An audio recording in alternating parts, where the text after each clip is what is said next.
প্রজন্ম বাঁচাও এই স্লোগানকে সামনে রেখে গোটা রাজ্যে অনুষ্ঠিত হলো ডিওয়াইএফআই এবং টিওয়াইএফ এর উদ্যোগে ক্রিকেট প্রতিযোগিতা। রবিবার ডুকলির মতিনগরে অনুষ্ঠিত হলো আসরের সেমিফাইনাল এবং ফাইনাল।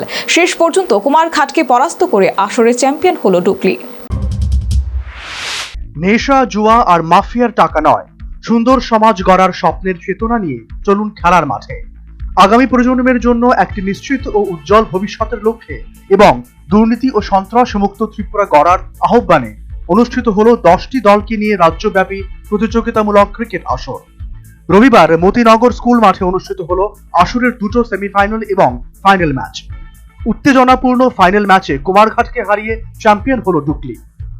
আসরের অন্তিম পর্বের এই লড়াইতে মাঠে উপস্থিত ছিলেন বিরোধী দলনেতা জিতেন্দ্র চৌধুরী। তাছাড়া উপস্থিত ছিলেন ডিওয়াইএফআই রাজ্য সম্পাদক নবারুণ দেব, সভাপতি পলাশ ভৌমিক, আগরতলা পুর নিগমের প্রাক্তন ভাইস চেয়ারম্যান সমর চক্রবর্তী, প্রাক্তন বিধায়ক রাজকুমার চৌধুরী সহ আরো অনেকেই।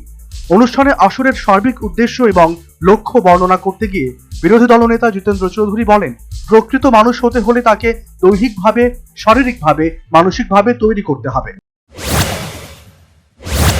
সে মানুষ প্রকৃত মানুষ হয়ে উঠতে পারে না।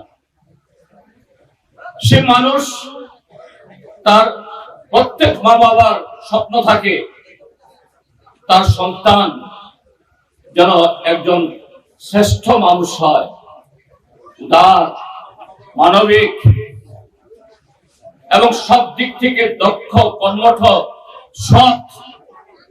সৎ মা বাবারাই চান।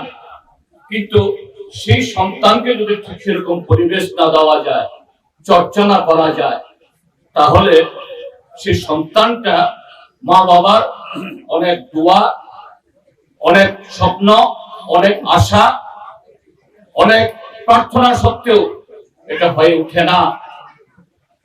তো সেই জায়গায় দাঁড়িয়ে সেই মানুষ তৈরি করার জন্য সেই মানুষকে দৈহিকভাবে, শারীরিকভাবে সক্ষম করা দরকার।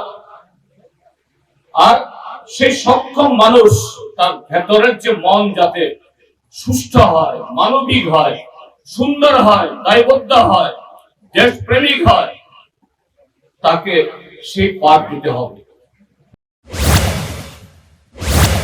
একদিকে যুব মোর্চার উদ্যোগে গোটা রাজ্যে চলছে ক্রিকেট প্রতিযোগিতা, সেই জায়গায় পিছিয়ে নেই ডিওয়াইএফআই এবং টিওয়াইএফ, যার জলজান্ত উদাহরণ প্রজন্ম বাঁচাও স্লোগানকে সামনে রেখে রাজ্যভিত্তিক এই প্রতিযোগিতামূলক ক্রিকেট আসর। Bureau report, news vanguard.